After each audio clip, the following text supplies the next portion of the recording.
Hello students. मैं सुधांशु स्वागत करता हूं आपका आशीष तिवारी यूट्यूब चैनल पर। आशा करता हूं आप सभी अच्छे होंगे। मैं इस चैनल के माध्यम से आप सभी के लिए लेकर आया हूं एक वीडियो लेक्चर सीरीज जो बेस है बीए ऑनर्स पॉलिटिकल साइंस और बीए प्रोग्राम के थर्ड सेमेस्टर की ancient and medieval Indian political thought, प्राचीन और मध्यकालीन भारतीय राजनीतिक विचार की एक इम्पोर्टेंट किताब पर, जो कि बीए ऑनर्स का डीएससी 8 का सब्जेक्ट और बीए प्रोग्राम का डीएससी 5 का माइनर पेपर का सब्जेक्ट है।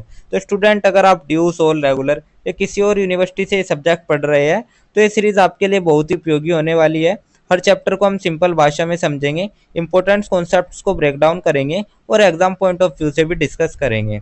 तो स्टूडेंट, अगर आप DU, SOL, regular, NCWEB and other किसी के भी सब्जेक्ट को समझना चाहते हैं आसानी से, तो चैनल को सब्सक्राइब जरूर कर लीजिएगा, वीडियो को लाइक कर लीजिएगा और अपने दोस्तों के साथ शेयर करना ना भूलें। एंड सोल से रिलेटेड डेली अपडेट्स के लिए आप सभी हमारा व्हाट्सअप चैनल फॉलो कर लीजिएगा। तो चलिए शुरू करते हैं। मैं आपका स्वागत करता हूँ बीए ऑनर्स पॉलिटिकल साइंस और बीए प्रोग्राम के थर्ड सेमेस्टर की ancient and medieval Indian political thought की यूनिट नंबर 6 के चैप्टर नंबर 7 के इस वीडियो लेक्चर में। इससे पहले की वीडियो में हमने फिफ्थ यूनिट के इंपॉर्टेंट टॉपिक्स डिस्कस किए थे और आज की वीडियो में हम डिस्कस करने वाले हैं यूनिट नंबर 6 का चैप्टर नंबर 7, जिसमें हम अगानासूद दीघ निकाय राजत्व के सिद्धांत के बारे में डिस्कस करेंगे। तो स्टूडेंट, आज हम बात करेंगे बौद्ध धर्म के एक ऐसे ग्रंथ की जिसमें राजनीति, समाज और नैतिकता को जोड़कर राजत्व का अनोखा सिद्धांत दिया गया है। जी हाँ, मैं बात कर रहा हूँ अग्नासूत की, जो दीघ निकाय का हिस्सा है। तो आइए जानते हैं बौद्ध दृष्टिकोण से राज्य और राजा की असली कहानी। तो इस चैप्टर की शुरुआत में हम सबसे पहले एक छोटे से परिचय से कर लेते हैं। तो सबसे पहले हम एक छोटा सा परिचय देख लेते हैं। परिचय में हम देखेंगे अग्नासूत बौद्ध धर्म के ग्रंथ दीघ निकाय का एक महत्वपूर्ण हिस्सा है। तो स्टूडेंट, जो अग्नासूत है वो बौद्ध धर्म के ग्रंथ का ही एक हिस्सा है। जो बौद्ध धर्म का प्रसिद्ध ग्रंथ है दीघ निकाय, उसका ही एक महत्वपूर्ण अंश है अग्नासूत। इसमें राज्य की उत्पत्ति, राजा की भूमिका और सामाजिक व्यवस्था के बारे में बौद्ध दृष्टिकोण बताया गया है।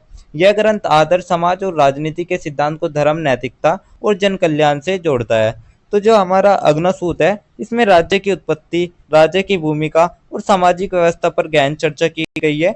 और यही ग्रंथ हमें बताता है कि राज्य केवल शक्ति का साधन नहीं है, बल्कि धर्म, नैतिकता और जन कल्याण से भी जुड़ा हुआ है। यानी यहाँ राजनीति और अध्यात्म दोनों को एक साथ लेकर चलता है ये ग्रंथ।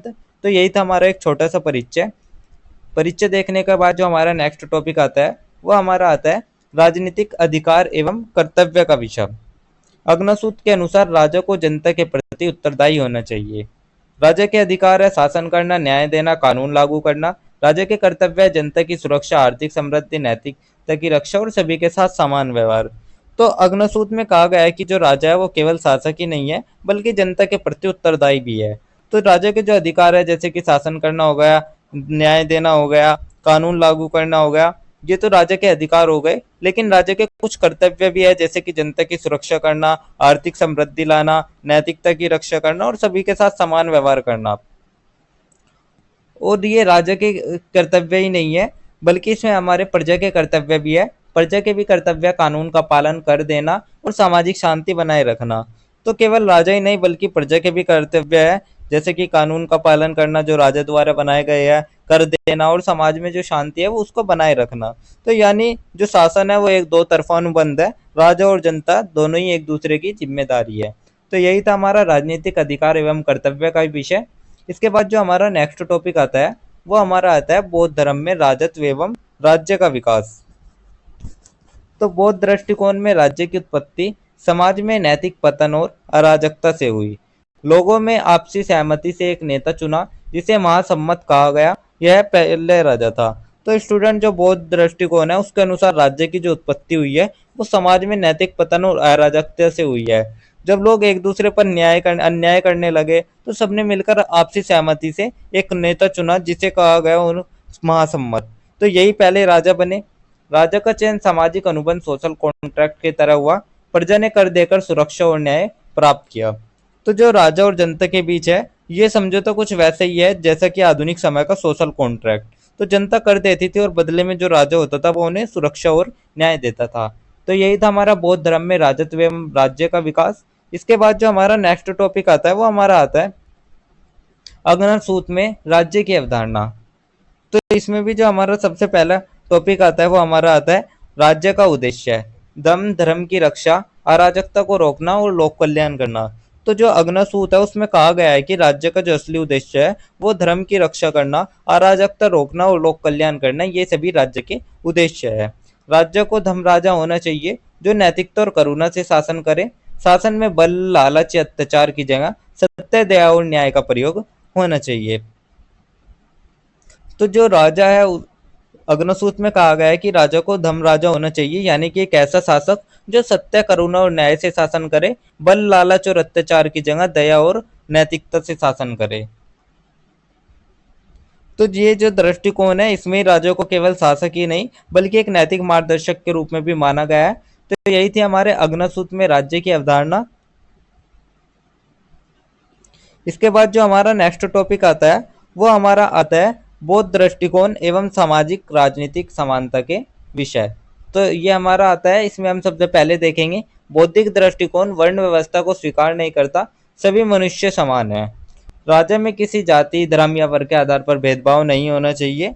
तो जो बौद्ध धर्म के हैं उसकी एक खास बात है, उसकी खास बात यही है कि बौद्ध धर्म सभी को समान रखता है, समानता बनाए रखता है। तो अग्नसूत जो है ग्रंथ, उसमें साफ कहा है कि राज्य में किसी जाति, धर्म या वर्ग के आधार पर भेदभाव नहीं होना चाहिए, सभी मनुष्य एक समान है। और राजनीति का जो आधार होना चाहिए वो अहिंसा, करुणा और जन कल्याण होना चाहिए। राजनीति का आधार अहिंसा, करुणा और जन कल्याण होना चाहिए। राजा को प्रजा के साथ परामर्श कर निर्णय लेने की सलाह दी गई। तो राजा को चाहिए कि वह जनता से परामर्श करके निर्णय ले और सबके हित का ध्यान रखे। और जो यही विचार है, यही विचार आज के लोकतांत्रिक और कल्याणकारी राज्य के जड़ों के जैसा भी है।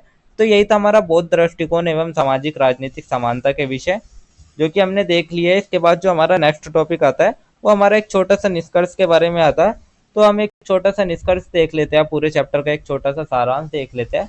निष्कर्ष में हम यही देखेंगे, अग्नसूत एक लोकतांत्रिक और समानतावादी दृष्टिकोण प्रस्तुत करता है। इसमें राजा को जनसेवक और नैतिक नेता के रूप में देखा गया है।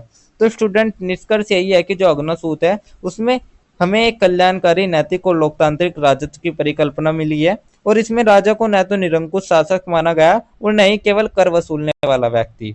आज के समय में यह सिद्धांत लोकतंत्र, समानता और कल्याणकारी राज्य की अवधारणा से मेल खाता है।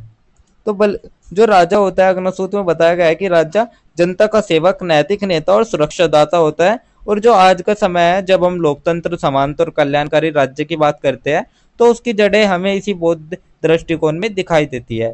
यानी अग्नसूत हमें यही सिखाता है कि सच्चा शासक वही है जो जनसेवक और धर्मपालक हो। तो स्टूडेंट, यही थी अग्नसूत की कहानी, जहां राजनीति और धर्म दोनों मिलकर कल्याणकारी शासन का मार्ग दिखाते हैं। तो यही था हमारा एक छोटा सा निष्कर्ष, जिसके साथ हमारा यूनिट नंबर 6 का चैप्टर नंबर 7 कंप्लीट होता है और हमारी यूनिट नंबर 6 भी कंप्लीट होता है, क्योंकि हमारी यूनिट नंबर 6 में केवल एक ही चैप्टर था। तो ये थी आपकी 6th यूनिट, जिसके इंपॉर्टेंट टॉपिक्स मैंने आपको शॉर्ट्स में एक्सप्लेन कर दिया है। अगर किसी स्टूडेंट को नोट्स चाहिए होंगे तो आप हमारे टेलीग्राम चैनल को ज्वाइन कर लीजिएगा, वहाँ आपको ये नोट्स मिल जाएंगे। एंड अगर किसी भी स्टूडेंट का कोई भी डाउट या क्वेरी होगा तो आप हमारे कमेंट सेक्शन में इंस्टा पेज को फॉलो करके भी पूछ सकते हैं। डेली अपडेट्स के लिए आप सभी हमारा व्हाट्सअप चैनल ज्वाइन कर लीजिएगा। और अगर आपको ये लेक्चर उपयोगी लगा तो आप चैनल को सब्सक्राइब करें, वीडियो को लाइक करें और अगले अध्याय के लिए तैयार रहे, जहां हम बात करेंगे यूनिट नंबर 7 के चैप्टर नंबर 8 की, जिसमें हम तिरुवल्लुवर नैतिक जीवन और राजनीति के बारे में डिस्कस करेंगे चैप्टर नंबर 8 में। तो इसके बारे में हम हमारे नेक्स्ट वीडियो लेक्चर में डिस्कस करेंगे। तो आप सभी का बहुत बहुत धन्यवाद। आपका दिन शुभ रहे।